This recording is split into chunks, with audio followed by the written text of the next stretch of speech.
వచ్చే 2 నెలలు తాగునీటిని పొదుపుగా వాడుకోకపోతే ఇబ్బందులు తప్పవని జలమండలి ఎండీ అశోక్ రెడ్డి సూచించారు. ప్రస్తుతం సరఫరా అవుతున్న నీటి కన్నా అదనంగా చుక్క నీరు కూడా అందించలేమని స్పష్టం చేశారు. పాతకాలం నాటి పైప్లైన్ వ్యవస్థే ఇందుకు కారణమంటున్న అశోక్ రెడ్డి హైదరాబాద్లో భూగర్భ జలాలు అడుగంటిపోయిన ప్రాంతాల్లో వాటర్ ట్యాంకర్లకు నానాటికి డిమాండ్ పెరుగుతుందన్నారు. నీటిని వృధా చేస్తున్న వారిపై జరిమానాలతో పాటు కఠినంగా చర్యలుంటాయన్న అశోక్ రెడ్డితో ఎండీ అశోక్ రెడ్డితో మా ప్రతినిధి సతీష్ ముఖాముఖి. వేసవి వచ్చేసింది. చాలా చోట్ల కూడా భూగర్భ జలాలు అడుగంటి తాగునీటి సమస్య తలెత్తింది. మరి ఈ వేసవిలో ఆ తాగునీటి సమస్యను అధిగమించేందుకు జలమండలి ప్రత్యేక కార్యాచరణతో సిద్ధమైంది. జలమండలి ఎంపీ అశోక్ గారు ఉన్నారు. ఆయన అడిగి మరిన్ని వాళ్ళు తెలుసుకుందాం.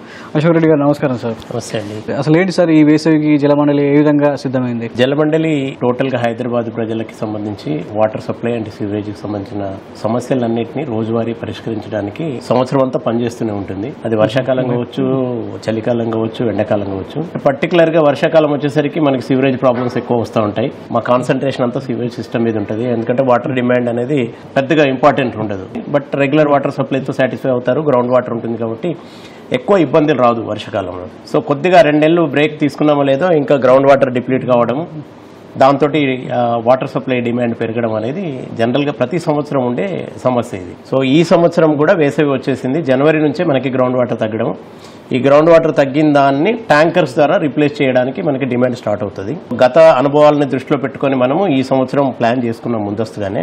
ముఖ్యమంత్రి గారు కూడా లాస్ట్ ఇయర్ ఏ ప్రాబ్లమ్స్ వచ్చినాయి అనేది లాస్ట్ మీటింగ్ లో రివ్యూ చేశారు. గత సంవత్సరం కొద్దిగా ప్రాబ్లమ్స్ బాగా వచ్చినాయి, ఈసారి ముందస్తుగానే ప్రిపేర్ కండి అనేది కొద్దిగా మాకు రివ్యూలో చెప్పారు.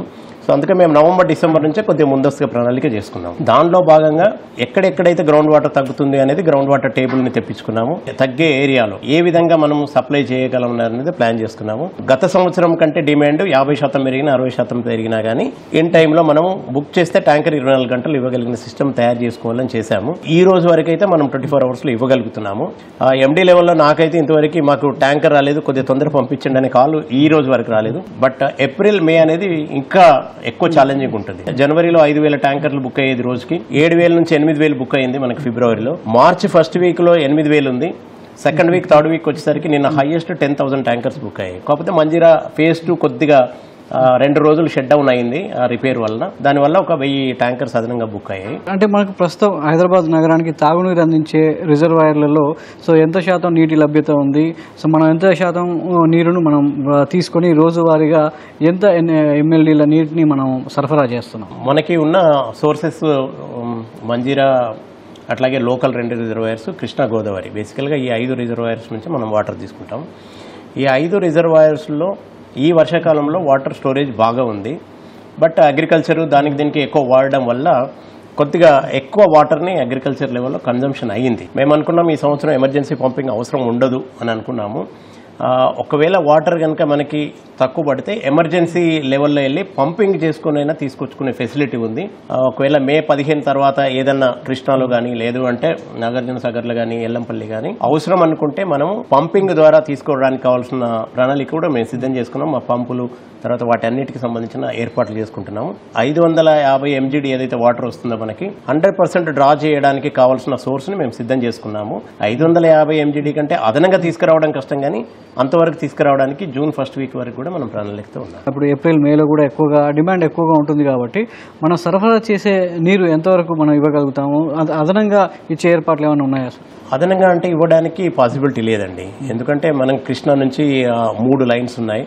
ఒక్కొక్క లైన్ 90 MGD వాటర్ డ్రా చేస్తాం, అంటే 270 MGD వాటర్ తీసుకుంటాం. పైప్స్ కనుక మాక్సిమం కెపాసిటీ తీసుకున్న తర్వాత ఇంకా ఎక్కువ కనుక మనం పంపు చేయగలిగితే అక్కడక్కడ లీకేజెస్ వస్తాయి ఉంటాయి మనకి. అట్లాగే గోదావరి 160 MGD డ్రా చేస్తూ ఉంటాము.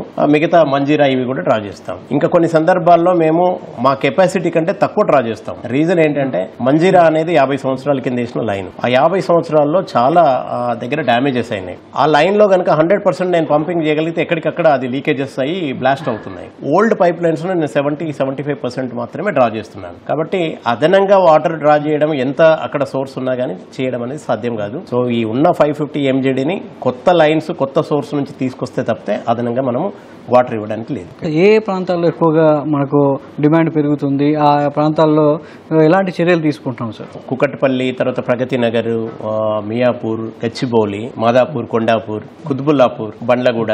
సో ఈ ఏరియాస్ అన్ని కూడా గ్రౌండ్ వాటర్ చాలా స్పీడ్ గా డిప్లీట్ అవుతా ఉంటాయి. సో మీరు సేమ్ సిచ్యువేషన్ ఎంటైర్ సిటీ ఉంటే మనం ట్యాకిల్ చేయలేము. 30%-40% ఏరియాలో గ్రౌండ్ వాటర్ తగ్గితేనే ఇంత డిమాండ్ మనం క్రియేట్ అయ్యి మనం చేస్తున్నాము. మీరు అన్నట్టుగా 80-90% కనుక గ్రౌండ్ వాటర్ మొత్తం డిప్లీట్ అయిపోతే it's very difficult to handle. Luckily ఏంటంటే 60% ఏరియాస్ లో మనకి గ్రౌండ్ వాటర్ అనేది స్టిల్ ఇట్స్ మెయింటైనింగ్ వెల్. కాబట్టి అక్కడ మనకి ట్యాంకర్స్ డిమాండ్ పెద్దగా ఏం లేదు. ఈ డిమాండ్ అంతా కూడా 70% ట్యాంకర్ డిమాండ్ ఇన్ 5 డివిజన్స్ లో ఉంది. అక్కడ మనం జాగ్రత్తగా చేస్తాం. సో ఇలా ట్యాంకర్ల ద్వారా మనం తాగునీటిని ఇస్తున్నాం, కానీ కొన్ని చోట్ల నీటి వృధా అనేది ఎక్కువగా మనం నగరంలో చూస్తుంటాం. సో నీటి వృధాను అరికట్టడానికి జలమండలి ఏం చేస్తుంది? చాలా అవేర్నెస్ క్రియేట్ చేస్తున్నామండి. ప్రతి ఒక్కరికి వాటర్ ఎప్పుడు ఇంపార్టెన్స్ అని తెలుస్తుంది అంటే ఇంట్లో ఒక చుక్క వాటర్ లేదన్న రోజు దాని వాటర్ విలువ తెలుస్తుంది. ప్లెంటీ ఆఫ్ వాటర్ అవైలబుల్ ఉన్నప్పుడు వాటర్ ఏముంది న్యాచురల్ గా వస్తుంది అనే ఫీలింగ్ తోటి అందరూ ఉంటారు. సో మనకి నిజంగా ప్రాబ్లం ఉన్న రోజు మాత్రమే వాటర్ విలువ తెలుస్తుంది.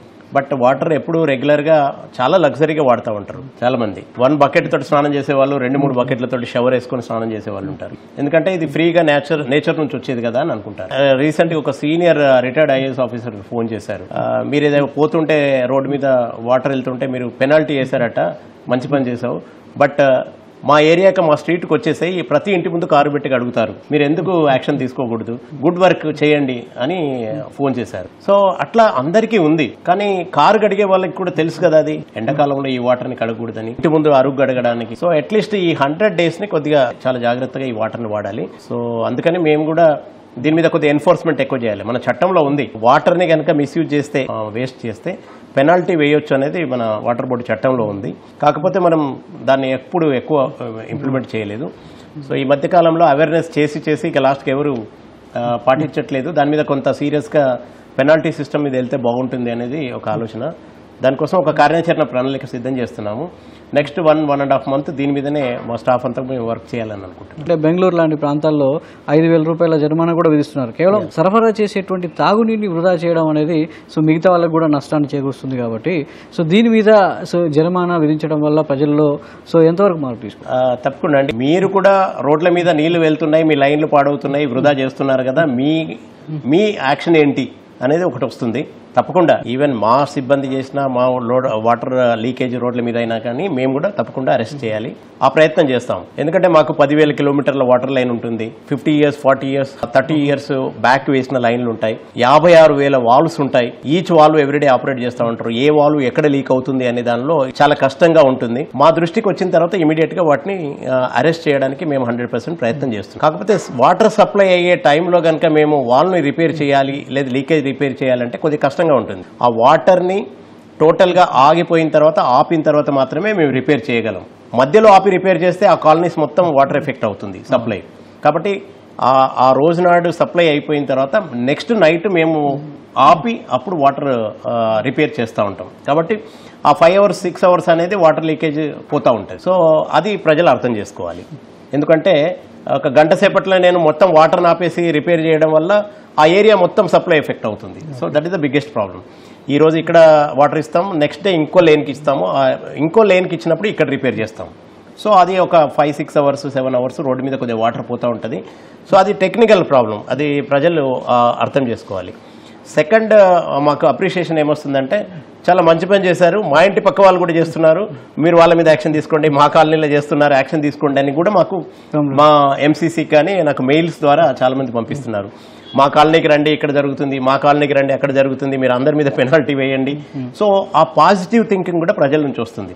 అది మమ్మల్ని ఎంకరేజ్ చేస్తుంది. కాబట్టి దాని మీద ఒక సీరియస్ కార్యాచరణ చేయాలని చెప్పేసి మేము ప్లాన్ చేస్తాం. ఉచిత నీరును సరఫరా చేయడంలో ఎక్కువ నీరు వృధా జరుగుతుంది అనేది సో ఒక మాట. సో దానికి ఎంతవరకు మీరు ఏకీభవిస్తారు? మీరు అన్నది నిజమండి. నేను జస్ట్ ఈ ఖైరతాబాద్ దాటిన తర్వాత ప్రసాద్ ఐమాక్స్ ఉంది కదా, దాని ఎదురుగా ఒక కాలనీ ఉంది. సో ఆ హౌసింగ్ కాలనీ విజిట్కి వెళ్ళినాను నేను. 50 గజాలలో 2-3 ఫ్లోర్స్ ఉంటాయి. కింద ప్రతి ఒక్కరికి ట్యాప్ కనెక్షన్ ఉంది. వాళ్ళు పట్టుకుంటారు, వదిలేసి వెళ్ళిపోతారు, ట్యాప్ పెట్టకుండా వెళ్ళిపోతున్నారు. సో ఆ వాటర్ అంతా కూడా స్ట్రీట్స్ అంతా పోతుంది. ట్యాప్ ఆన్ ఆఫ్ లేదు, వీలైనంత వరకు పట్టుకొని మిగతాది వదిలేసి వెళ్ళిపోతున్నారు. సో అదంతా స్లమ్ కింద వస్తుంది కాబట్టి రెగ్యులేట్ చేయలేకపోతున్నాం. ఎందుకంటే ప్రతి ఇంటికి మనం మనిషిని పెట్టలేము. ఆ బండ్ల కూడా వెళ్ళినప్పుడు కూడా రోడ్డు మధ్యలో నుంచి ఇట్లా కనెక్షన్స్ ఉన్నాయి. వాటర్ పట్టుకున్నారు, ఆ వాటర్ని వదిలేసి వెళ్ళిపోయారు. రోడ్డు మీద అంతా పోతుంది. ఏంది వాటర్ ఎలా వెళ్తుంది అంటే వదిలేసి వెళ్ళిపోయారు. నాకు కొన్నిసార్లు మెయిల్స్ వస్తున్నాయి, కొంతమంది మెసేజ్లు కూడా పెడుతున్నారు, వీలైతే కొద్దిగా వాటర్ ఆ ఏరియాకి తగ్గించండి, రోడ్లన్నీ నిండిపోతున్నాయి, పట్టుకుని వదిలేస్తున్నారని. ఒక వైపునేమో మనం వాటర్ లేదంటున్నాం, ఒక వైపునేమో వాటర్ తగ్గిస్తే బాగుంటుంది, రోడ్ల మీద పోతుంది అంటున్నాము. అంటే ప్రజలకి ఆ మాత్రం అవగాహన లేకపోవడం వల్ల, మీరు అన్నట్టుగా ఉచితంగానే వస్తుంది కదా, మనం 10 రూపాయలు ఇచ్చి కొనుక్కుంటే ఆఫ్ చేసుకుంటాం, సో ఫ్రీగా వస్తుంది అనే ఉద్దేశంతో దాన్ని రోడ్ల మీద వదిలేస్తున్నారు. ఈ రోడ్ల మీద వదిలేస్తే ప్రతి దగ్గరికి నెక్స్ట్ 1 మంత్ మనం డ్రైవ్ చేయాలనుకుంటున్నాం. ఎక్కడ రోడ్డు మీద నీళ్ళు వస్తే ఆ ఇంటి ఓనర్ ని బాధ్యులను చేసి వీలైతే పెనాల్టీ కూడా వాళ్ళ కనెక్షన్ కి వేసేయాలి అనేది ఒక పాలసీ నిర్ణయం తీసుకుంటున్నాం. So will come up with some plan of action. So ఇలాంటి నీటి వృధాకు సంబంధించి జలమండలికి కంప్లైంట్లు ఇవ్వాలంటే ప్రత్యేకంగా ఏమైనా టోల్ ఫ్రీ నంబర్ లాంటిది ఏమైనా ఏర్పాటు చేస్తున్నారా? లేదండి, మాకు జలమండలికి సంబంధించి any complaint or any suggestion 155-313కి వస్తుందండి. కాల్ సెంటర్ ఉంది, 24/7 కాల్ సెంటర్లో వచ్చినాయన్నీ కూడా రికార్డ్ అవుతాయి. ప్రతి దానికి బ్యూటిఫుల్ సాఫ్ట్వేర్ ఉంది. ఏ కంప్లైంట్ ఏ టైప్ది ఎక్కడికి వచ్చింది, అది ఎవరికి వెళ్ళాలి, ఆ వెళ్ళిన దానికి యాక్షన్ ఏంటి, కంప్లీట్ అయ్యేదాకా కూడా ఫాలో అప్ ఉంటుంది. కాబట్టి 155-313 ఏది మన కాల్ సెంటర్ MCC ఏదైతే ఉందో దానికి కనుక మీరు ఫోన్ చేసి చెప్తే డెఫినెట్గా తప్పకుండా మా విజిలెన్స్ టీం వస్తుంది, మా ఆఫీసర్స్ వస్తారు, కావాల్సిన యాక్షన్ తీసుకుంటారు.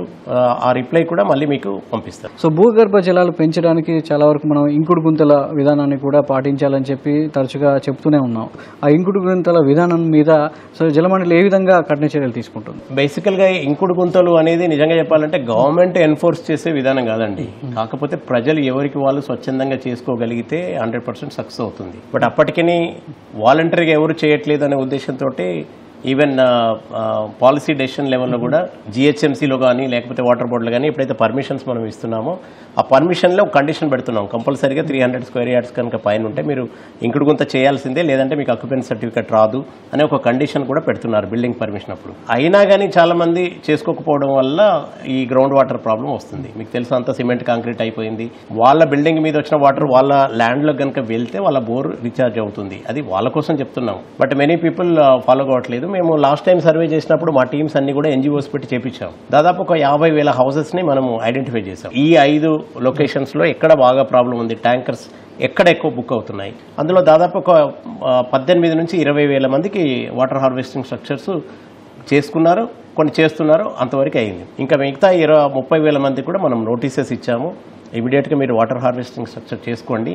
ఒకవేళ మీరు చేసుకోలేని పరిస్థితి కనుక ఉంటే మేము ట్యాంకర్ రేట్ని 2 చేస్తామని కూడా చెప్పాము. ముఖ్యమంత్రి గారు కూడా ఆదేశించారు లాస్ట్ టైం. సో అది మేము బోర్డులో కూడా ఈసారి పాస్ చేస్తున్నాము, సీఎం గారికి పెట్టాము. సీఎం గారు పబ్లిక్ మీటింగ్లో కూడా చెప్పారు, వాటర్ హార్వెస్టింగ్ చేసి మీరు నీటి నిల్వ ఉంచుకోకపోతే మీకు ట్యాంకర్ మీరు అడిగినప్పుడు అవసరమైతే రెట్టింపు రేట్లతోటి ఇవ్వాల్సి వస్తుందని చెప్పేసి కూడా వారు పబ్లిక్లో చెప్పారు. రాబోయే రోజులలో నిజంగా పాటించకపోతే దీని మీద రెట్టింపు 2 రేట్లు 3 రేట్లు పే చేయాల్సిన అవసరం తప్పకుండా వస్తుంది. సార్, హైదరాబాద్ తాగునీటి ఎద్దడిని ఎదుర్కోవడానికి ఇటీవలే గోదావరి 2-3 సంబంధించినటువంటి ప్రణాళిక కూడా సిద్ధం చేశారు, టెండర్లు కూడా కాల్ఫర్ చేశారని తెలిసింది.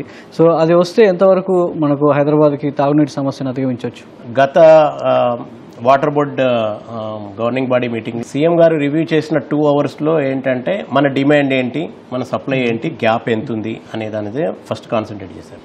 గత 10 సంవత్సరాల్లో మనం అడిషనల్గా వాటర్ తీసుకురాలేదు అనేది వారి దృష్టిలో వచ్చిన తర్వాత ఇమీడియట్గా మీరు గోదావరి ఫేజ్ 1, 2A అనుకున్నాము, 2తో పాటు 3 కూడా తీసుకొస్తే ఒకేసారి నెక్స్ట్ 5 years 6 yearsకి సంబంధించిన ఇప్పుడున్న షార్టేజ్, నెక్స్ట్ 5 yearsలో ఉన్న 6 yearsలో ఉన్న డిమాండ్ అని కూడా మనం మీట్ కావడానికి ప్లాన్ చేయండి అన్నారు. దాంట్లో భాగంగా మనం మొదటగా ప్రభుత్వం శాంక్షన్ చేసింది గోదావరి ఫేజ్ 2 ఒకటే. సో 2 phases సంబంధించి మళ్ళీ DPR తయారు చేయమన్నారు. సో దాని ప్రకారం రివైజ్ చేసి 300 MGD వాటర్, 300 MGD వాటర్ని అడిషనల్గా తీసుకురావడానికి శాంక్షన్ ఇచ్చారు. గత వారం మనం టెండర్కి వెళ్ళిపోయాము. ఈ మంత్ ఎండింగ్ కల్లా టెండర్ ఫైనల్ అయిపోతే అట్లీస్ట్ ఏప్రిల్ ఎండింగ్, మే 1st వీక్ నుంచి పనులు ప్రారంభించడానికి సిద్ధంగా ఉన్నాము. ఒక 2 సంవత్సరాలు 24 నెలల్లో అది పూర్తి చేయగలిగితే, సో ఇప్పుడున్న షార్టేజ్ నెక్స్ట్ 5 ఇయర్స్కు సంబంధించిన డిమాండ్ని కూడా మనం ఓఆర్ఆర్ లోపల మొత్తం మీట్ కావడానికి కావాల్సిన అరేంజ్మెంట్స్ అవుతున్నాయి. ఇది కాకుండా సీఎం గారు ఇంకొక ఆలోచనిచ్చారు. మనకి హిమాయత్ సాగర్ ఉస్మాన్ సాగర్లో వాటర్ ఎక్కువ ఉంది కదా, లిమిటెడ్ వాటర్ తీసుకుంటున్నాము, ఎందుకు దాన్ని డబుల్ వాటర్ తీసుకోకూడదు? ఎందుకంటే వర్షాకాలం ఎట్లాగో నెడుతుంది, గ్రావిటీ ద్వారా వస్తుంది. ఈ 2 ఇయర్స్కి సరిపడేంత వాటర్ ఉన్నప్పుడు ఎందుకు అడిషనల్గా తీసుకోకూడదు అని అన్నారు. ఈ మధ్యనే మనము దాన్ని డిపిఆర్ తయారు చేయించాము.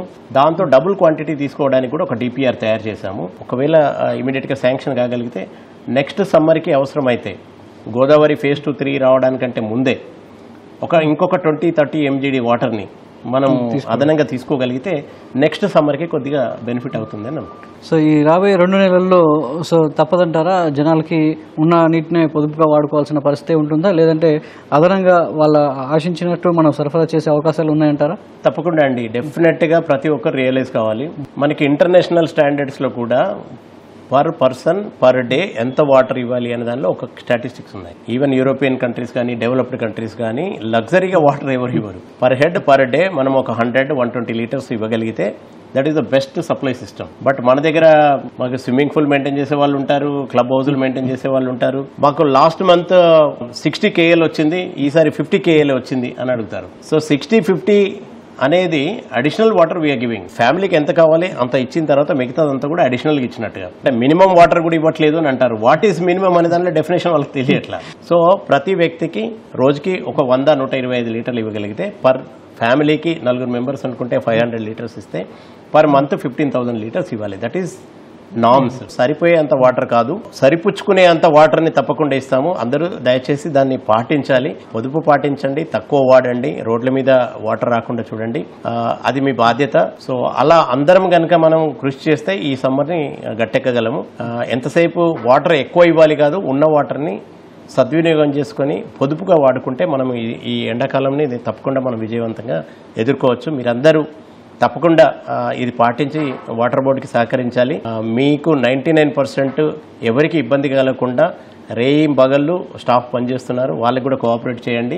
ఏమైనా ఇబ్బందులు ఉంటే మా కాల్ సెంటర్కి ఫోన్ చేయండి, డెఫినెట్గా మేము తప్పకుండా రియాక్ట్ అవుతాం. ధన్యవాదాలు సార్. థ్యాంక్ యూ అండి.